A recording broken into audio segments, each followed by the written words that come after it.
Okay, the second way of including CSS in your HTML file or your websites is through internal CSS. So the last video we covered inline CSS, which is right here. We have some CSS inline used as an attribute right within an HTML tag, which obviously isn't best practice.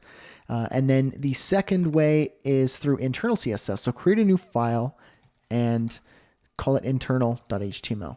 And we're going to copy that basic file structure again and paste it in to save us some time. And I'm just going to rename this to internal CSS. I'm going to remove this p tag as well. And I'm going to just add a level 1 heading and say, just add a few things here. Internal CSS, a paragraph tag. This page uses internal CSS, which is cleaner than inline CSS. However, HTML is best left CSS free. Now, just a quick note on what I just said here. So internal CSS, internal CSS is cleaner than inline CSS because inline CSS can get really messy, especially if you're wanting to style specific individual tags. You're going to have CSS all over the place, and it's going to be incredibly messy, which is why it's bad practice.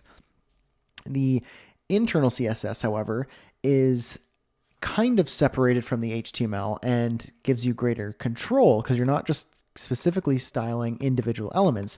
You can actually use selectors, but it's still included in the HTML file. And so we should be leaving our HTML file CSS free and have our CSS totally separate in separate files, but we'll get there. Right now, let's talk about internal CSS. To achieve internal CSS, all you got to do is up in the head tag. Now you can really add this anywhere, but it's usually best to have it included in the head tag.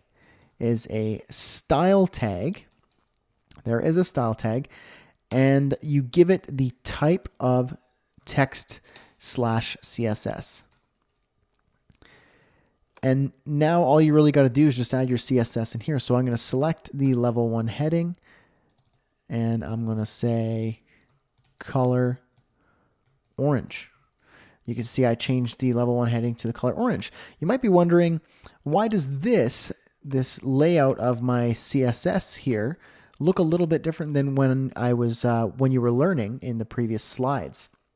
Well, you can really, as long as your styles are in between the curly braces, you can do whatever layout you want. You can have no spaces here. You can have this on a new line. You could do this. You could do this. You could do that. You could do that. There's really kind of an endless possibilities for that. But usually the most common ways are all in one line, like so, or especially if you have multiple styles, like I'll show you, you would do something like this. You would have it in between on a new line, tabbed in one. It's just easier for layout. The reason why you'd like to do this is because you might want to have multiple styles in between the curly braces, and it's just cleaner to read.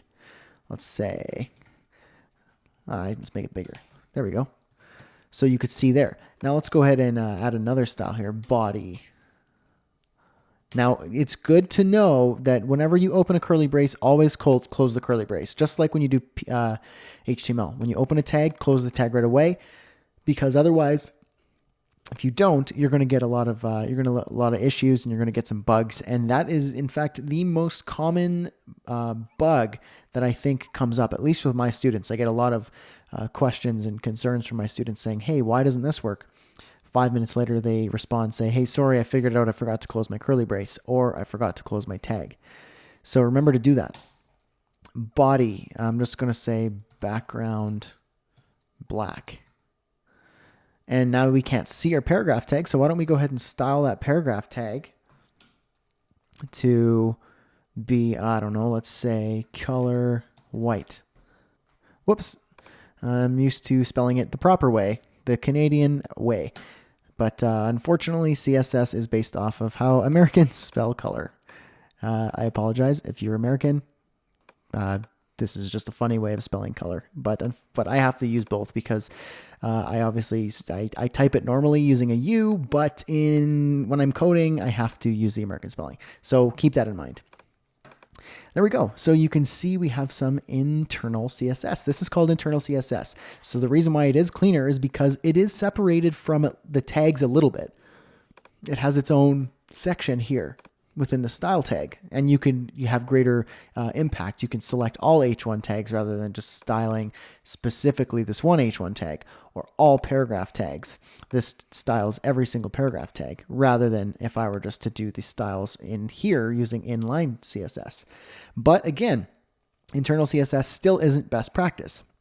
Better than in inline CSS, but not as good as the next type of CSS, which is the only way you should really be using CSS. So see you in the next lecture.